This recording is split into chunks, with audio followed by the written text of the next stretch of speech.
bazar günü olduğu kimi, hər bazar günü biz bir yerdə toplaşanda, biz burada rəhbər bərabər ibadət etmək üçün toplaşırıq və bizim burada əsas məqsədimiz öyrənməkdir. Bu gözəl bir imkandır.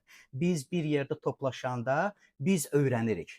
Allah ilə necə ünsiyyəti qurmaq lazımdır. O ünsiyyətin üzərində Allah bizə dəvət etdiyi bu münasibət neydən ibarətdir? Və bu münasibəti qurmaq üçün biz öyrənməliyik ki, bu münasibət möhkəm, sarsılmaz olsun ki, həyatımıza da müsbət təsir gətirsin. Və biz maraqlıdır, öyrəndikcə biz görürük ki, hər şey iman üzərində qurulur. Və biz bunu ancaq indi özümüz üçün kəşf etmirik. Müqəddəs kitaba nəzər salanda görürük ki, dünyanı yaratdığı gündən etibarən Allah insanlardan məhz bunu istəyir. Onun adına iman etməyi və iman nümunələri müqəddəs kitabda saysızdır, çoxdur. Və bu həftə mən İbrahimin imanı haqqında fikirləşirdim. Deyirəm, necə də maraqlı İbrahimin Allaha bir münasibəti var idi. Və deyirəm ki, o münasibətdən biz öyrənməliyik, özümüzə ibrət götürməliyik. Əslində, biz müqəddəs kitaba adları düşmüş peyğəmbərlərin, salih insanların həyatına rəğbət bəsləyirik. Baxırıq ki, ayda onların həyatı necə də ecazkar idi, necə də möhtəşəm idi, necə də zəngin idi. O zənginliyi Allah onların həyatına vermişdi öz varlığı ilə. Onların həyatına rəğbət bəsləyirik, amma onların həyatında vacib olan bir şeyi gözümüzdən qaçırmış oluruq.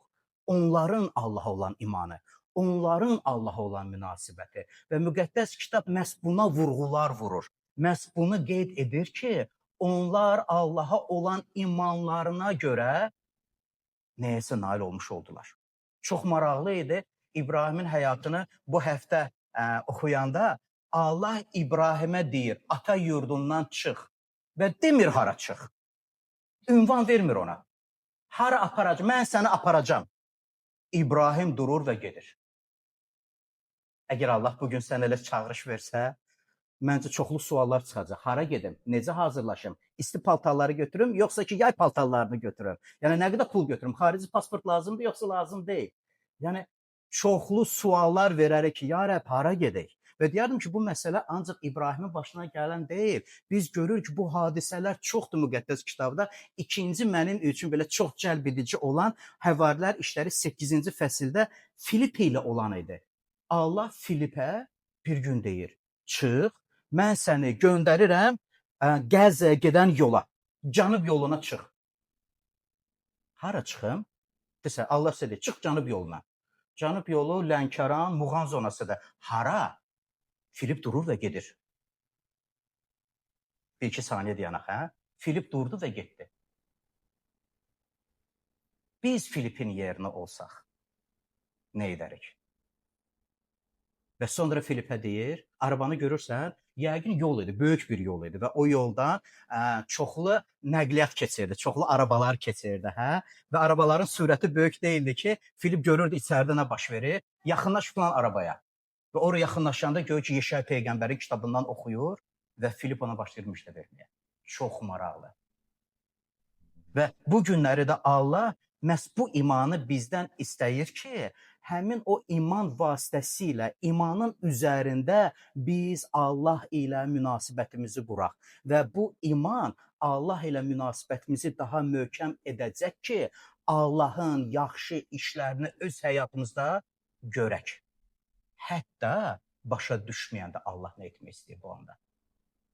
Hətta problemlərlə üzləşəndə, hətta gözlədiyimizlə deyil, gözləmədiyimizlə rastlaşanda, istəmirik amma rastlaşdıq və bizim Allaha olan imanımız, Allah yaxşıdır mənə bu vaxtda. Allah yaxşıdır mənə, o mənim qayğıma qalandır və mənə lazım olanı verəndir. Məhz bu imanı özümüzdə inkişaf elətdirmək üçün biz bərabər toplaşırıq. Bərabər bir yerdə öyrənək deyə və bu günləri sizinlə bölüşmək istədiyim qurbanlar barəsində olacaq. Allahın bizdən istədiyi qurbanlar barəsində bölüşmək istəyirəm və ilk sual yaranır ki, Allah qurban istəyir. Cavab qısadır, bəli, Allah qurban istəyir. Amma Allahın təqdim edilən qurbanlara keçməmişdən əvvəl istəmirəm ki, belə ənənəvi bir düşüncə bizdə yaransın, hansı ki, bir çox insanlarda yer alır. Yəni, mən Allaha qurban təqdim etmək ilə Allahın xoş rəğbətini qazanmış ola bilərəm. Mən deyərəm, yox, o qətiyyən onunla əlaqəsi yoxdur. Hə? Və yaxud da ki, Allah oturur və gözləyir, əgər belə məcazi deyə biləriksə, görün, baxın, mənə nə getirəcəksən? Mən deyərdim, yox, elə deyil. Qurbandan daha vacib olan bir şeylər var. Daha vacib olan bir şeylər var. Hansıları biz müqəddəs kitabda görürük. Çünki dəfələrlə maraqlı bir sözlərlə rastlaşırıq. Allah filan kəsin qurbanını istəmədi, rədd etdi. Nə? Onu qurban təqdim edir, hazırlayır. Nəsə hazırlanmış bir şey Allaha təqdim edir və Allah onu istəmir. Xatırlayırsınız Habil və Qabilin hekayəsini. Bunun qurbanını istəmədi, digərinin qurbanını qəbul etdi. Və yaxud da Şaulun hekayəsi xatırlayırsınız. Allah qəzəbləndi ki, Şaul ona qurban təqdim etdi. Niyə? O sənə qurban təqdim etdi. O qurban ilə sənə nəsə bildirmək istəyirdi. Allah qəzəbləndi. Və yaxud da ki, biz İncildə oxuyuruq, qurbanını qor qurbangah qarşısında və get burada. O da ağır səsləndi. Yox, biraz ağır dedim. Hə? Get burada. Amma məntiq belə çıxır. Çünki bilirsən ki, sən kiməsə ziyan vurmusan. Başqasına ziyan vurmusan, qardaşın səndən şikayətçidir, qəlbini əzmisən, indi gəlib mənə qurbanlar təqdim edirsən, qəbul etmirəm. Fikir bundan ibarətdir. Və bu və digər ayələrə baxanda görürük ki, qurbandan daha vacib olan bir məsələ var. Bu məsələ qurban təqdim edənin Allaha olan münasibətidir. Təqdim edən insan qurbandan daha dəyər. Və buna baxanda belə bir neçə dənə belə slayd hazırlamışam, 2 dənə olacaq. Birinci hissədə niyə görə Allah bunların qurbanını qəbul etmədi? Və biz baxanda Qabildən mən danışdım və orada onun ürəyi pis idi və Allaha etiram etmədiyinə görə Allah ondan bu qurbanı istəmədi. Çünki onun ürəyində Allaha etiram yox idi, sayğı yox idi. O Allahı sevmirdi və amma Allaha qurban təqdim edirdi. Allah dedi, istəmirəm. Şaulun hekayəsinə baxanda, hansı ki, öncə qeyd elədim, o fikirləşirdi ki, qurban daha vacibdir, nəinki onun Allahın sözünə itayət etməsi. O fikirləşirdi ki, qurban bütün məsələləri həll edir. Allaha verilən təqdimatlar bütün problemlərin həllidir. Deyil, müqəddəs kitab deyir. Biz sonra isə 2 kahinin hekayəsi ilə rastlaşırıq. Nadavla Avinu, qədim adlardır, çətin səslənir, İbrani adlarıdır. Amma görürük ki, onlar Allahın əmrini yerinə yetirmədiklərinə görə onların qurbanı və xidməti qəbul edilmədi. Allah onların özlərini belə özündən rədd etdi. İsrail xalqı bütün xalq olaraq Allaha təqdim etdiyi qurbanları Allah istəmədi. Çünki o xalqın ürəyi Allahdan uzaq idi. İnanılmaz. Təsəvvür edirsiniz? Hazırlıq işləri görülür. Qurbanı Allaha təqdim etmək üçün hansısa tədbirlər görülür, pul xərclənir. Amma kimə ünvanlanırsa bu qurban, deyir, mən o qurbanı istəmirəmsə. Çünki başqa bir şey istəyirdim, onu görmədim. Başqa bir şey, daha vacib bir şey. Hansı ki, Allahın gözündə vacib idi. Və biz görürük Hananiya və Safiranın fariseylərin hekayəsini, hansını ki, biz müjdələrdə oxuyuruq, onların təkəbbürü, özlərinə güvəni, özlərini yuxarı saymaq, digərlərindən üstün olmaqları Allahın onların rədd edilməsinə səbəb olmuşdur. Hananiya və Safiranın hekayəsi isə çox maraqlıdır. Onlar Allahın cəmiyyəti qarşısında açıq, aşkar, məğrur ilə yalan danışdılar. Və bununla da özlərini lütf görsədən Allahdan məhrum etmiş oldular. Növbəti qrupa baxanda isə onlarda həmin o keyfiyyətləri görürük və hər birinin yanında iman sözü əlavə edilməsi mütləqdir. Habilə baxanda iman ilə və düzgün ürək niyyəti ilə qurbanını Allaha təqdim etdi. Buna görə Allah onun qurbanını qəbul elədi. Çünki onun ürəyində Allaha ehtiram var idi. Allaha sevgi var idi və onun təqdimatı Allaha olan münasibətinə görə gözəl oldu. Fikir verirsiniz? Hətta gözəl bir təqdimat, Allah naminə görülən böyük və ehtişamlı bir iş, əgər insan ora Allaha olan sevgisini, ehtiramını qoymursa, Allah bunu istəmir. Maraqlı bir yanaşmadır. Amma hətta kiçik olan bir şey və o kiçik olan bir şeydə insan öz ürəyinin parçasını qoyursa, kiçik olan bir şeydə Allaha olan sevgisini hansı yolla olursa olsun göstərmək arzusunda yaşayırsa, Allahın gözündən bu yayınmır. Xatırlayırsınız? Yəqin ki, hansı bir hekayə ilə bağladığımı düşünürsünüz. İsa pul taxılın qarşısında oturub və ora iyanə atan insanlara baxır. Xatırlayırsınız o hekayəni? Xatırlayırsınız İsa kimi vurğuladı? Bir dul qadını. Bir dul qadını vurğuladı. Başqaları öz zənginliyinə görə qoyurdular. Allah diqqət yetirmir onlara. Amma bir dul qadının digərlərindən təqdim etdiyi kiçik də olsa, Allaha olan sevgisini qoyduğuna görə çox dəyərli oldu Allahın gözündə. Nə qədər vacibdir münasibətimiz. Niyə bunu edirik? Hansı niyyətlə edirik? Doğrudanmı ürəyimiz Allaha olan sevgi ilə dolu daşır? Doğrudanmı Allah barəsində danışanda gözlərimiz sevincdən işıq saçır? Üzümüz gülür. Çünki kimə aid olduğumuza görə xoşbəxt hiss edirik özümüzü. Bu çox əhəmiyyətlidir və biz görürük bu hekayələri və onların hadisələrini, həyatda üzləşdiklərini görürük ki, bu vacibdir. İman ilə, tam itayətlə qurbanını Allaha təqdim etdi. İbrahimin nümunəsi, Süleymanın nümunəsi, Allaha dərin ehtiramı var idi. Böyük bir sayda qurban təqdim edirdi, amma böyük sayda təqdim edilən qurbana görə deyil, Allahın ona olan münasibətinə görə ürəyə cuşaya gəlmişdi, sevinirdi. Bu Allahın gözündə dəyərli idi. Və onların hekayəsi sadəcə gözəl bir hekayə kimi bizdə olmalıdır, yoxsa bizim üçün bir nümunədir. Onların həyatında gördüklərimizdən biz özümüzə nə ibrət götürürük? Biz nəyi təqlid etmək istəyirik ki, onlar həyatlarında görüb məmnun qaldıqlarına biz də məmnun qalmağı öyrənək. Onlar üçün həyat və dünya Allahla bərabər ömür yaşamaları idi.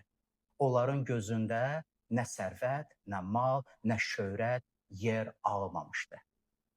Allah onlar üçün yetərli idi. Maraqlı bir yanaşmadır. Allah mənim üçün yetərlidir.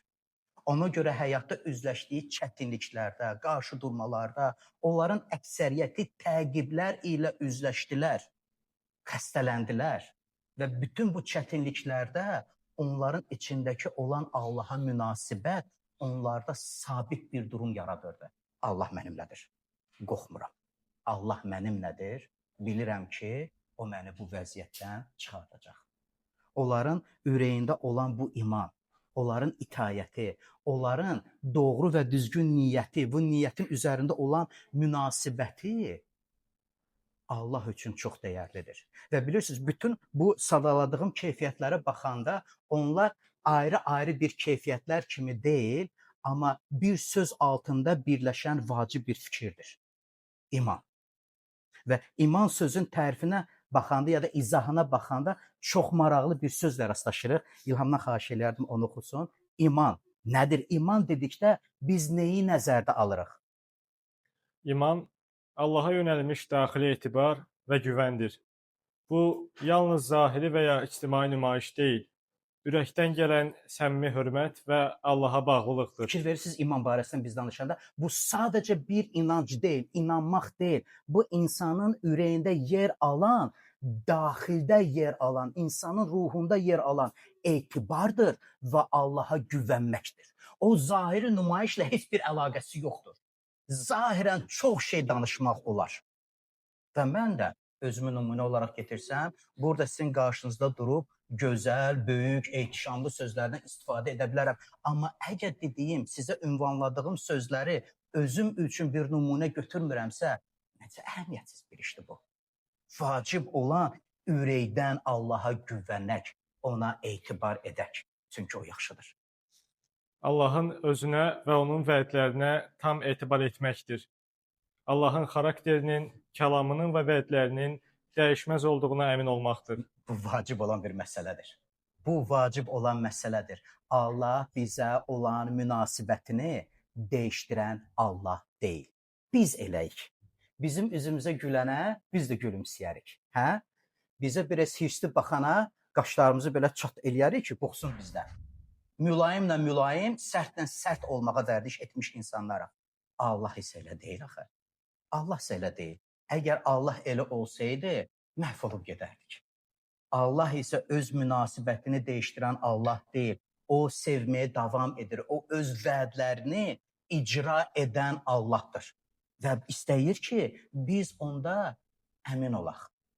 Onun xəssiyyətinə, xarakterinə bələd olaq. O insan sevən Allahdır. Allahın kəlamına itayət və təslimiyyətdir. İnsan Allahın kəlamı qarşısında könüllü itayət edir və həyatını ona uyğunlaşdırmağa çalışır. Allahla birgə yaşamağı öyrənirik. Və Allah ilə birgə yaşamaqdan ötəri biz onun kəlamını tam imanla qəbul edərək bu kəlama özümüzü təslim edirik. Və bizim təslim olmağımızın ifadəsi budur. Mənim deyil, sənin iradən olsun. Və nəinki bu sözlərdən istifadə edirik. Gəlin səmimi danışaq. Elə vəziyyətlər olur ki, biz nə üçünsə dua edirik və istəyirik ki, bizim duamız həyata keçsin. Bizim istədiyimiz olsun. Çünki istədiyimizdə pis şey yoxdur axı. Və duamızın sonunda əlbəttə Allaha ehtiramımızı, sevgimizi göstərmək üçün deyirik, qoy sənin iradən olsun. Və sonra görürük ki, duamıza cavab almırıq.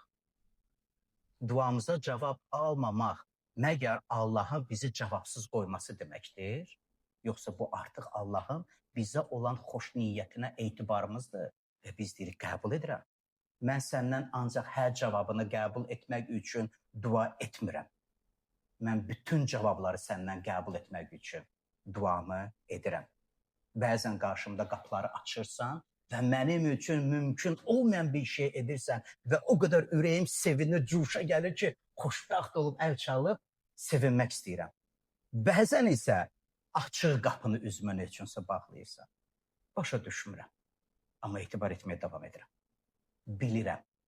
Sənin xarakterini bilirəm. Sən yaxşısan, sevənsən, qayğı keçsən, heç vaxt mənim pisliyimə iş görmərsən. Mənim yaxşılığıma çalışan Allahsan. Çox maraqlıdır bu nümunəni mən Yusifin həyatında görürəm. Yusifin həyatında inanılmaz hadisələr baş verir və mən deyərdim, belə söz var, İraq olsun, heç kimin başına gəlməsin. Qardaşları ona xəyanət etdi. İnanılmaz bir hadisədir. Çox bir kədərli bir vəziyyətdir. Nəinki xəyanət etdilər, pul müqabilində doğma qardaşını satdılar. Təsəvvür edin, necə də alçaq düşüncəli bir hərəkətdir. İllər keçəndən sonra Yusif qardaşları ilə görüşür və onlardan qisas almır. Onlardan deyir, düzdür, niyyətiniz yaxşı deyildi. Düzdür, məni satdınız. Amma burada Allahın işi var idi. Necə maraqlı bir münasibətdir.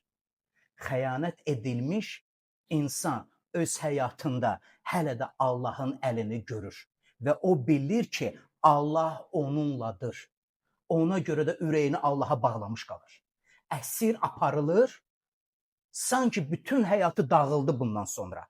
Bütün arzuları puç oldu bundan sonra. Amma ürəyində Allaha olan o sevgi və güvən ona həyatı yaşamağa, davam etməyə kömək etdi. Əsir evində, xatırlayırsınız Yusifin hekayəsini, Patifarın evində dürüst və vicdanlı insan oldu. Dürüst və vicdanlı insan oldu. Həyatda üzləşdiyi çətinliklər onun kimliyini dəyişdirmədi. İbrət götürək. Həyatda üzləşdiyimiz çətinliklər, xoşa gəlməz hadisələr qoy bizim kimliyimizi dəyişdirməsin. biz Allaha özünü həsr etmiş insanlar kimi ömrümüzü yaşamağa davam edək. Amin. Növbəti. Yalnız nəzəri inanc deyil, həyat tərzidir. Rəbbə iman insanın gündəlik seçimlərində, davranışında və sədaqətində görünür. Və biz deyirik, bəli, gündəlik seçimlərdə, davranışda və Allahın sözünə olan sədaqətimizdə görsənir. Və biz bazar günləri bura toplaşanda ancaq həftədə bir dəfə Allah barəsində düşünmürük. O bizim həyatımızdır. O bizim həyatımızdır. Həftənin 7 günü. Həftənin 7 günü biz onunla bərabər ömür yaşayırıq. Biz ona sadiq qalmaq istəyirik. Biz onunla ünsiyyətdən zövq alırıq hər gün. Çünki bilirik Allah yaxşıdır. Və qurbanlar məsələsinə qayıtdıqda mən istəyərdim Romalılar məktubu 12-ci fəsil 1-ci və 2-ci ayə müraciət edək. Çünki bu ayələrdə Allahın bizdən istədiyi qurban barəsində yazılır. O şeylər deyil ki, hansını ki biz Allaha vermək istəyirik. O şeyləri ki, hansı Allah bizdən istəyir. O bunu onun adına iman edən hər bir kəsdən gözləyir. Onu mənə ver.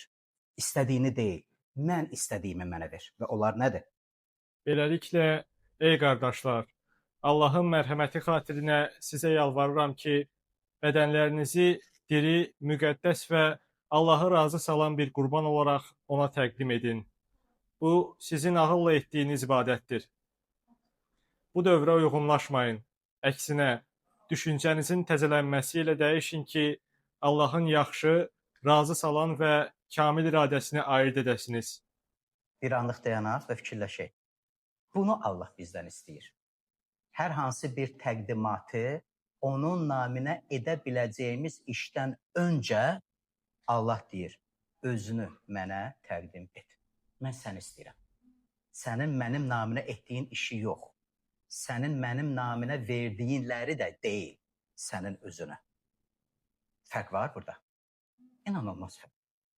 Mən demək istəmirəm ki, Allah naminə hansı bir qurban təqdim etməyək. Yox, bu əladır. Kim bu işi görürsə doğru iş görür. Mən demirəm ki, Allah naminə hansısa bir iş icra etməyək, xidmət etməyək. Kim bu işi görürsə doğru edir. Amma bundan öncə vacib olan bir şey var, hansını ki Allah onun adına iman edənlərdən gözləyir və Həvvari Paul çox maraqlı bir söz deyir. Yalvarıram sizə deyir imanlara. Vacib olanı diqqət yetirin deyir. Allahın mərhəmətinə görə, sizə olan mərhəmətinə görə vacib olan bir şeyi ona təqdim elə. Çünki Allah bunu hər bir kəsdən istəyir. Və biz bilirik ki, mərhəmət edilən pis işi cəzasız qoymaq deməkdir.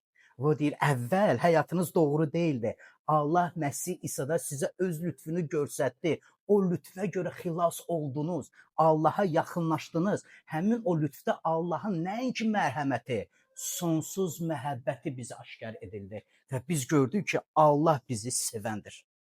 Allahın lütfünə cavab olaraq ömrümüzü yaşamağı öyrənək. Lütf sözü çox gözəl bir sözdür. Bu arada balaca bir kitabça yazmışam və Eyvaz ilk oxucumdur. Xaris sözü, gözəllik, xoşluq, qarşılıqsız səxavət. Allahın bizə münasibəti bu. Təsəvvür edirsiniz, Allahın bizə münasibəti qarşılıqsız səxavətdir. Bizim yaxşılığımıza görədir. Çünki o bizi sevir. Hətta insan onu sevməsə də, desə ki, Allah yoxdur, Allah hələ də onu sevir. Çünki onun yaradanı odur. Ona qarşı böyük bir məhəbbəti və sevgisi var. Və kim ki o lütfü Allahdan qəbul edərək ona tərəf dönür, Allahın o sevgi bulağından içir, dadır, görür və deyir, Allah yaxşıdır. Ona görə biz müqəddəs kitabı öyrəndikcə görüb və bu barədə şəhadət edirik. Allah yaxşıdır və onun iradəsi yaxşıdır və xoşdur. Allah bizi böyük bir məhəbbətlə sevib, özünə cəlb etdi ki, biz onda qalaq. İstəyərdim bu cümləni oxuyaq və sonra davam edərik. Bu lütf yalnız keçmişdə edilən günahları silmir, gələcəyi dəyişdirir. Maraqlı bir düşüncədir. Allahın Məsih İsa'da bizə bəxş etdiyi lütf Məsih İsa'da aşkar edildi və Məsihin çarmıqda axıtdığı qan vasitəsilə onun ölümü və dirilməsi ilə öz sübutunu və təsdiqini tapır. Bu lütf ancaq keçmişdə edilən günahları bağışlamaq və silmək üçün deyil, bizim gələcəyimizi təmin etməkdir. Bizim gələcəyimizi dəyişdirmək üçün bizə verilir. Bu lütfün ən heyrətamiz tərəfidir. O, günahları bağışlamaqla qurtarmır. Eyni zamanda yeni bir həyat başladır. Və biz deyirik, bəli, bu lütfün həyatımızda göstərdiyi təsir budur. O, hər bir kəsdə, adına iman edənin hər bir kəsin həyatında yeni həyatın başlanğıcıdır. Və məhz biz başlanğıca görə biz müqəddəs kitabdan öyrənirik. Biz Romalıların məktubuna müraciət edirik. Allahın bizdən istədiklərini ona təqdim etməyimiz üçün. Və davam etmək istəyirəm oxuduğumuzu. Yazılı burada bədənlərinizi diri, müqəddəs və Allahı razı salan bir qurban olaraq ona təqdim edin. Başqa bir sözlə desək, Allah istəyir ki, biz özümüzü ona həsr edək. Bu, Allahın bizdən istədiyi qurbandır. Yalnız bazar günləri bir yerə toplaşanda ona ibadət etmək üçün deyil. Yalnız müəyyən bir günlərdə, müəyyən bir saatlarda ona ibadət etmək xətrinə bir yerə toplaşmağımız üçün deyil. Bütün həyatımızı ona həsr edək. Bütün həyatımızı sahibi olduğunu və o bizim təminatçı olduğunu qəbul edərək, bunu haqqında düşünək və bu tərzdə də yaşayaq. İnanılmaz bir yanaşmadır. İnanılmaz bir yanaşmadır. Nəyə görə deyirəm bu inanılmaz? Çünki bir çoxları bu tərzdə yaşamaq istəmirlər. Bir çoxları bu tərzdə yaşamaq istəmirlər. Biz isə müqəddəs kitabda üzr istəyirəm, Allahın yaxşılığını və xeyirxahlığını görərək Zabur 27-də Davud dediyi sözləri deyirik. 13-cü ayədə belə sözlərdir. Xeyirxahlığını dirilər arasında görəcəyəm. Maraqlı bir söz deyir, hə? Ölməyəcəm, yaşayacam, Allahın yaxşılığını bəyan edəcəm. O da inanılmaz bir yanaşmadır. Həyatda üzləşdiyim çətinliklər, xoşa gəlməz hadisələr, nə ilə üzləşsən belə, biz də Davud kimi 27-ci Zabur 13-cü ayədə bu sözləri deyirik. Yaşayacam. Allahın xeyirxahlığını dirilər arasında görəcəm. Bu barədə mən də bölüşəcəm, mən də danışacam. Allah yaxşıdır və ona aid olmaq yaxşıdır. Ona görə biz Məsih İsa'ya iman edənlər ancaq bazar günü imanlı olmuruq. Bir yerdə toplaşanda biz ailədə də eyni tərzdəyik. Öz ailəmizin içində də. Biz dostlarımızın arasında da eyni tərzdə düşünən və yaşayanıq. Biz iş yerlərimizdə də dəyişilən insanlar deyilik. Çünki imanımız bir libas deyil ki, ibadət yerinə gələndə o libası giyinək və gələk oturaq və ibadət yerini tərk edəndə o libası çıxardaq, qoyaq və gedək. O bizim daxilimizdə, o bizdədir. Əgər özümüzü Allaha diri, müqəddəs və Allah bizdən istədiyi qurban olaraq təqdim ediriksə. Və biz deyirik, təqdim edirik. Amin. Biz təqdim edirik. Çünki bilirik ki, Allah yaxşıdır. Biz bilirik ki, Allah yaxşıdır. İstəyərdim John Calvin'in bir sözlərini sizin diqqətinizə çatdırım. 16-cı əsrdə hələ bu sözlərdən istifadə edirdi. Biz Allaha məxsus olduğumuzu anlayanda həyatımızın heç bir hissəsini özümüz üçün saxlamamalıyıq. Həyatımızın bütün sahələri ona həsr edilməlidir. Maraqlı ifadədir, hə? Biz Allaha məxsus olduğumuzu anlayanda və biz anlayırıq axı. Həyatımızın heç bir hissəsini özümüzdə saxlamaq istəmirik. Həyatımızı hissələrə bölmürük. Burada Allahla, burada öz düşüncələrimlə. Yox, mən burada özümü fərqli aparmalıyam. Çünki onlarla bu cür davranmaq lazımdır. Onlar başqa dil başa düşmürlər. Hər bir vəziyyətə görə dəyişilən oluruq. Bilmirəm hansı sözlər deyim, libas gezdiririk, maskalar daşıyırıq özümüzlə, hansı ifadələr olursa olsun, harada olduğundan asılı olmayaraq özünü Rəbbə həsr etmiş insan olaraq qal.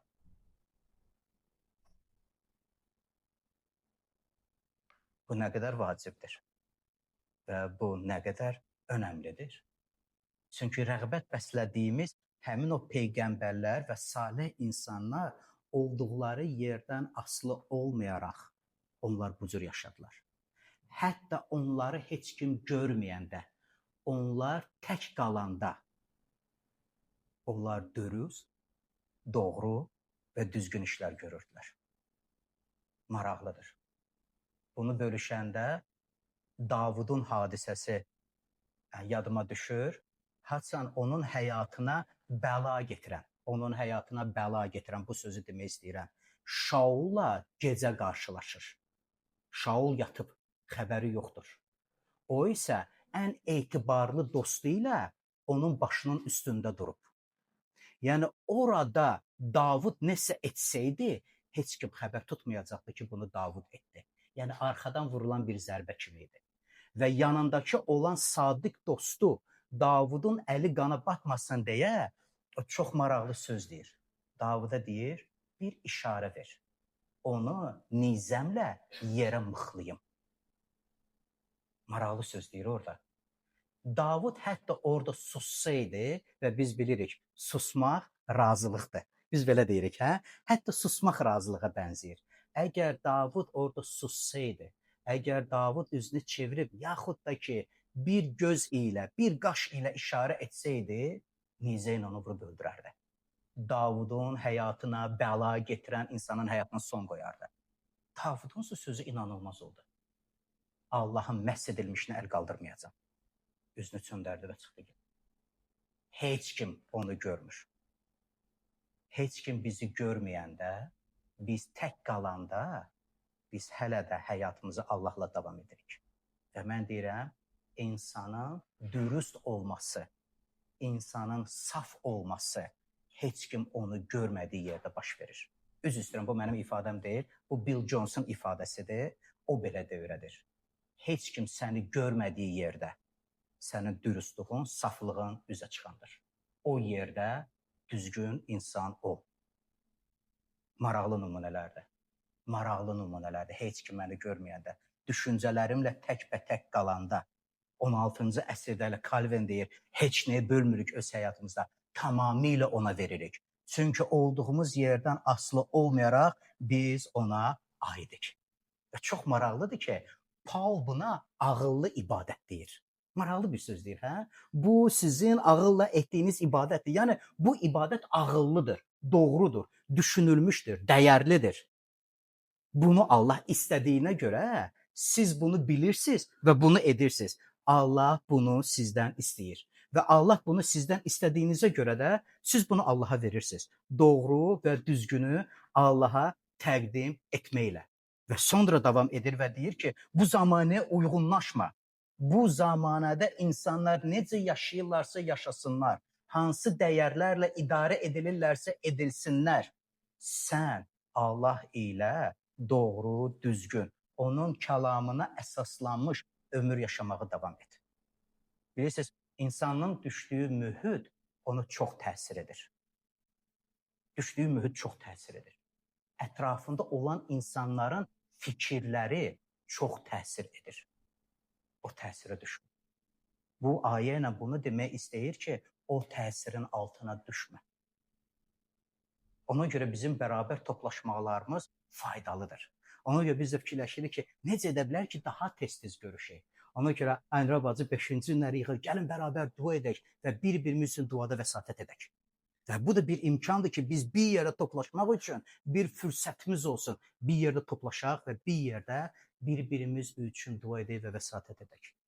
3-cü gündə dərsləri keçirməklə də məqsədimiz bundadır ki, izah edək, oxuduğumuz və bilmək istədiyimiz müqəddəs kitabı yaxşı başa düşmək üçün öyrənək. Daha da çox yerlər olsun ki, harada biz görüşə bilərik və harada bir-birimizə xidmət edə bilərik. Çünki buna ehtiyacımız var. Gəlin mühitə görə dəyişilən insanlar olmayaq. Hə? Gəlin Allahın ürəyinə görə yaşayan, Allaha görə ömür yaşayan insanlar ol. Bu çox vacibdir. Çünki Allahın bizim həyatımızda görmək istədiyi işlər o sadəcə zahiri bir dəyişikliklər üçün deyil. Və bilirsiniz, əslində biz məsihçilər zahirən də dəyişilmiş oluruq. Bilirsiniz bunu? Bizim geyim üslubumuz dəyişilir. Yox, bizim sözlərimiz dəyişilir. İstifadə etdiyimiz sözlər fərqlənir. Artıq söymürük. Artıq təhqir edici danışmırıq. Artıq niyə üçünsə, nəsə alçaldıcı sözlərdən istifadə etmirik. Artıq kinayəli insanı sancan sözlərdən qaçırıq. Çünki heç kimin qəlbinə dəymək istəmirik. Dəyişilirik. Allah bu dəyişikliklərdən savayı ilk əvvəl bizim daxilimizdəki dəyişiklikləri eləmək istəyir. O istəyir ki, biz daxilən ona yönəlmiş insanlar olaq. Ona güvənən, ona etibar edən, ehtiramını ona göstərən və ehtiramını ona göstərdiyimizə görə onun kəlamını möhkəm tutub o kəlama görə, müqəddəs kitabda öyrəndiyimizə görə ömrümüzü təşkil edib quran insanlar olaq. Gəlizdir dediklərim. Bunları etmək üçün bizə mane olan nədir? Həmin bu parçanı ingilis dilində yeni ingilis versiyası var. O versiyadan tərcümə edirəm. Oxunuş fərqlidir, amma mənaca eynidir. İstəyərdim bir dənə bu oxunuşa diqqət yetirək. Bu dünyanın nümunəsinə uymayın. Əksinə, zehninizin yenilənməsi ilə dəyişin. Maraqlıdır. Sanki hər bir daha biraz rahat səslənir. Yəni bu dünyanın nümunəsinə uyma. Amma rahatlıqla uymaq olur. Biz televiziyaya baxanda, internetdə baxanda insanların münasibətlərini görürük, ailədə münasibətləri görürük. Boşanmaların sayı ölkəmizdə saysız artır və bu bizi narahat edir. Biz istəmirik ölkəmizdə boşanmalar olsun ki, uşaqlar bir valideynlə böyüsünlər. Biz istəyirik ki, uşaqlar sağlam bir mühitdə böyüsünlər. Biz ölkəmizdə baş verən haqsızlığı görürük. Biz ölkəmizdə baş verən əxlaqsızlığı görürük. Müqəddəs kitab uyma. Onlar kimi olmağa çalışma. Onlar öz aqibətini seçirlər. Çünki hələ də mənə tərəf dönmədilər. Və razılaşın ki, biz də haçansa Allahdan bixəbər olduğumuz zamanlarda onlar kimi idik.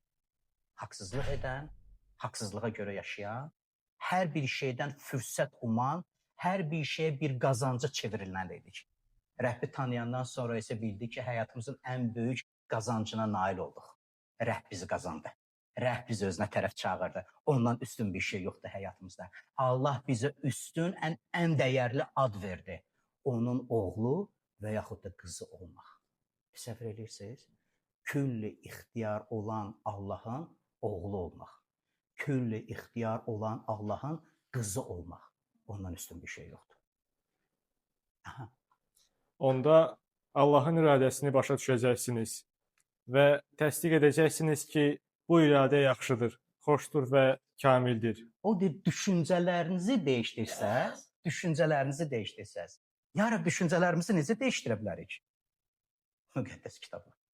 Müqəddəs kitabı öyrənmək ilə, müqəddəs kitabda yazılanları özümüzə mənimsəmək ilə və burada olan, müqəddəs kitabdakı olan, vacib olan mesajları əsasən iki hissəyə bölə bilirik. Biri Allaha yönəlmiş və digəri isə ətrafımızda olan insanlara yönəlmiş. Var olan Allahını bütün varlığınla, bütün gücünlə, bütün düşüncənlə sev dedi İsa. İkincisi, və dedi, heç bundan da az olmayan bir əmrdir. Qonşunu özün kimi sev. Necə maraqlıdır. Bu da bizim bütün ibadətimiz. Qonşunu özün kimi sevmək və Allaha özünü həsr etmək. Məhz bu düşüncə bizdə o dəyişiklikləri getirir. Və deyir, sizin düşüncələriniz bu tərzdə dəyişildiyinə görə, siz də Allahın iradəsi barəsində deyəcəksiniz. O yaxşıdır. Hətta onu başa düşməyəndə. O xoşdur. O kamildir. Mənə həyat verəndir. Maraqlı bir münasibət. Bunu oxuya bilərsən zəhmət deyilsə. Ağıl yeniləndikcə insan daha çox nümunələri anlayır və bu Rəbbə dərin etibar yaradır. Bu etibardan güvənc meydana gəlir. Rəbb mənimlədir. Qorxmuram.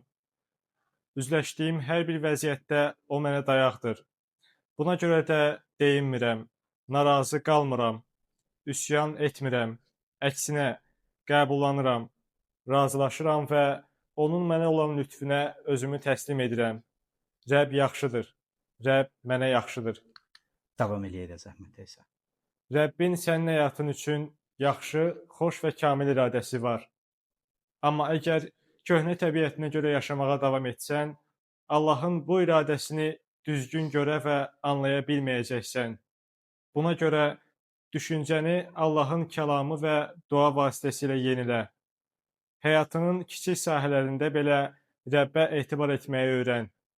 Həyatını bu hissə Rəbbindir, bu hissə mənimdir deyə bölmə. Özünü tamamilə ona həsr et. O zaman görəcəksən ki, Allahın sənə olan iradəsi yaxşıdır, xoşdur və həqiqətən sənə lazım olandır. Bugün sizinlə bölüşmək istədiyim belə də ümumi xülasəsi bəlkə bu cümlələrdən ibarətdir. Və çox danışmaq olar, amma mən deyirəm ki, gəlin çox edən olaq. Çox edən olaq. Allaha öz sığındığımıza görə, Allaha güvəndiyimizə görə, qoy Allaha sığınmağımız və güvəndiyimiz ancaq sözlərdə olmasın.